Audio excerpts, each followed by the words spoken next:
Morning બ્રેકફાસ્ટમાં ખાઈ શકાય તેવો હેલ્ધી અને ટેસ્ટી એવો સોજીનો નવી જ રીતના નાસ્તાની રેસીપી આજે હું તમારી સાથે શેર કરવાની છું. ફ્રેન્ડ્સ, સોજીનો નાસ્તો બનાવીએ છીએ તેમાં ભરપૂર પ્રમાણમાં શાકભાજીનો ઉપયોગ કર્યો છે, સાથે આપણે પનીરનો પણ ઉપયોગ કર્યો છે, એટલે પ્રોટીનથી પણ ભરપૂર એવો નાસ્તો છે તે બનીને તૈયાર થશે. હવે અહીંયા સોજીનો નાસ્તો બનાવીએ છીએ તો તેની માટે મેં 1.5 કપ સોજી એટલે કે રવો લીધો છે. 1.5 કપ રવો લીધો છે તો તેના પ્રમાણમાં 1.5 કપ દહીં લેવાનું છે. દહીં ખાટું છે કે મોરું છે તે પ્રમાણે તમારે દહીં લેવાનું છે. અહીંયા મારું દહીં છે તે તો મીડિયમ છે એટલે મેં 1.5 કપ દહીં લીધું છે. જો તમે ખાટું દહીંનો યુઝ કરવાના હો તો 1 કપ દહીં ઉમેરવાનું છે અને થોડું પાણી ઉમેરી અને એક થીક બેટર રેડી કરવાનું છે. એક સાથે પાણી પણ અહીંયા નથી ઉમેરવાનું, અહીંયા પતલું બેટર નથી રેડી કરવાનું, આ રીતનું થીક બેટર રેડી કરીશું. એટલે પાણી છે તે ઓછું ઉમેરવાનું છે અને 10 મિનિટ માટે બેટરને ઢાંકીને મૂકી દેવાનું છે. હવે સોજીનો હેલ્ધી નાસ્તો બનાવીએ છીએ તો તેની માટે એક સ્ટફિંગ રેડી કરવાનું છે. તો પેનમાં બટર અને તેલ લેવાનું છે અને બટર મેલ્ટ થઈ જાય પછી આદું અને લસણની પેસ્ટ ઉમેરવાની છે. ફ્રેન્ડ્સ, આદું અને લસણની પેસ્ટ ઉમેરવાથી તેનો ટેસ્ટ છે તે બહુ સરસ આવશે. તમે જરૂરથી એકવાર ટ્રાય કરજો. આદું અને લસણની પેસ્ટ સંતરાઈ જાય પછી શાકભાજી ઉમેરવાના છે. શાકભાજી તમને જે પણ ભાવતા હોય તે તમે ઉમેરી શકો છો. અહીંયા મેં ડુંગળી, કેપ્સિકમ, કેરેટ અને કેબેજ લીધી છે. તમે સ્વીટ કોર્ન પણ લઈ શકો છો અને સ્પ્રાઉટ્સ પણ લઈ શકો છો. હવે ડુંગળી અને કેપ્સિકમને સાંતળવાના છે. અહીંયા શાકભાજીને વધારે કૂક નથી થવા દેવાના, થોડાક એવા સોફ્ટ થાય ત્યાં સુધી સાંતળવાના છે. અહીંયા પનીર પણ આપણે 200 ગ્રામ લીધું છે, તેને પણ ગ્રેટ કરી લેવાનું છે. હવે કેબેજ અને કેરેટ છે તેને પણ આપણે ઉમેરી અને સાંતળવાના છે.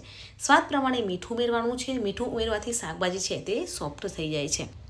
અહીંયા 1 થી 2 મિનિટ માટે શાકભાજીને સાતરવાના છે. થોડાક સોફ્ટ થઈ જાય ત્યાં સુધી સાતરવાના છે. તમે જોઈ શકો છો કે આપણા શાકભાજી છે તે સોફ્ટ થઈ ગયા છે. તો અહીંયા મેં 200 ગ્રામ પનીર લીધું હતું તો 100 ગ્રામ પનીર છે તેને ગ્રેટ કર્યું છે તે આપણે ઉમેરી લેવાનું છે. અને 1 ચમચી ચીલી ફ્લેક્સ લીધા છે અને 1 ચમચી ઓરેગાનો લીધો છે. તમારે તીખાશ વધારે જોઈતી હોય તો ચીલી ફ્લેક્સ છે તે તમે વધારે પણ ઉમેરી શકો છો. હવે ચીલી ફ્લેક્સ અને ઓરેગાનો ઉમેર્યા પછી પણ સારી રીતે મિક્સ કરી દેવાનું છે. પનીર થોડું સોફ્ટ થઈ જાય ત્યાં સુધી આપણે સાતરવાનું છે. એટલે 1 મિનિટ માટે જ આપણે શાકભાજીને સાતરવાના છે. અહીંયા તમે જોઈ શકો છો કે સોજીનું બેટર છે તે પણ થીક થઈ ગયું છે અને જો તમને જરૂર લાગે તો જ પાણી ઉમેરવાનું છે. અહીં આપણું બેટર છે તે પરફેક્ટ છે. શાકભાજી પણ થોડા ઠંડા થઈ જાય પછી જ આપણે બેટરમાં ઉમેરવાનું છે. ગરમ હોય ત્યારે સ્ટફિંગને નથી ઉમેરવાનું. અહીંયા આપણું સ્ટફિંગ છે તે થોડુંક એવું ઠંડુ થઈ ગયું છે તો બેટરમાં ઉમેરી દેવાનું છે અને મિક્સ કરી લેવાનું છે. સ્ટફિંગને ઉમેર્યા પછી પણ જો તમને લાગે કે થોડું થીક છે તો થોડું પાણી તમે ઉમેરી શકો છો. સોજીનો હેલ્ધી નાસ્તો બનાવીએ છીએ તો તેની માટેનું બેટર છે તે પરફેક્ટ બનીને તૈયાર થઈ ગયું છે. તો હવે તેનો હેલ્ધી બ્રેકફાસ્ટ નાસ્તો બનાવીશું. ફ્રેન્ડ્સ, આજે હું એક ચિલ્લા ટાઈપ નાસ્તો બનાવવાની છું, પણ તમે આ જ બેટરમાંથી અપ્પે પણ બનાવી શકો છો અને થોડું પાણી ઉમેરી અને ઢોસા પણ બાળકોને સર્વ કરી શકો છો. તમે જરૂરથી એકવાર ટ્રાય કરજો. તમારા બાળકોને પણ સરસ એવા આ રેસીપી છે તે ભાવશે. બ્રેકફાસ્ટ માટેનો હેલ્ધી નાસ્તો બનાવીએ છીએ તો તેનું બેટર છે તે પરફેક્ટ બનીને તૈયાર થઈ ગયું છે. તો હવે તેના ચિલ્લા બનાવીશું. તો ચિલ્લા બનાવવા માટે નોનસ્ટિક પેન લેવાની છે.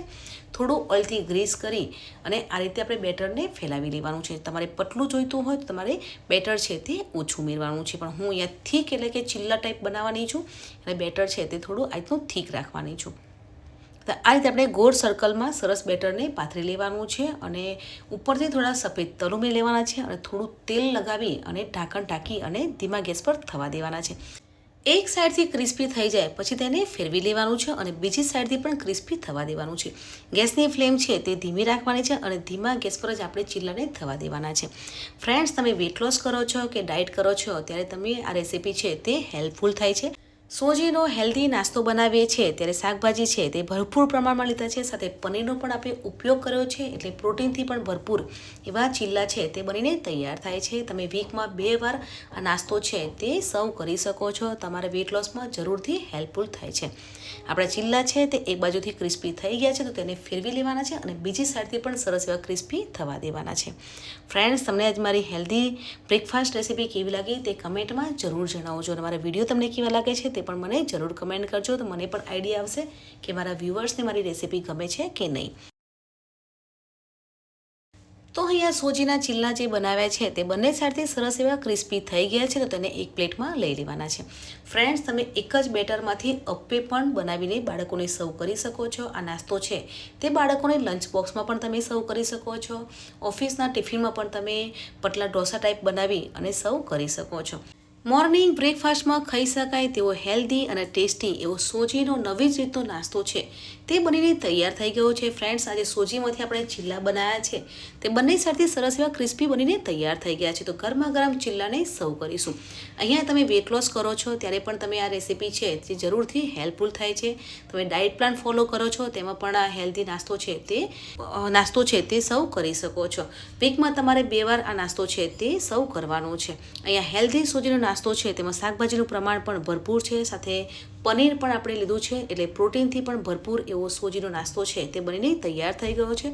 તો આજનો મારો મોર્નિંગ બ્રેકફાસ્ટમાં ખાઈ શકાય તેવો સોજીનો નાસ્તો છે તે બનીને તૈયાર થઈ ગયો છે. તો ફ્રેન્ડ્સ, આજની મારી હેલ્ધી રેસીપી તમને કેવી લાગી કમેન્ટ સેક્શનમાં જરૂર જણાવજો. સોજીના ચીલા બનાવ્યા છે તેની સાથે દહીં સર્વ કર્યું છે, સાથે ટોમેટો કેચઅપ સર્વ કર્યું છે. તમે ગ્રીન ચટણી પણ સર્વ કરી શકો છો. ગ્રીન ચટણી સાથે ચીલા છે તે બહુ સરસ લાગે છે. તો હેલ્ધી અને ટેસ્ટી અને સોફ્ટ એવા સોજીના ચીલા છે તે બનીને તૈયાર થઈ ગયા છે.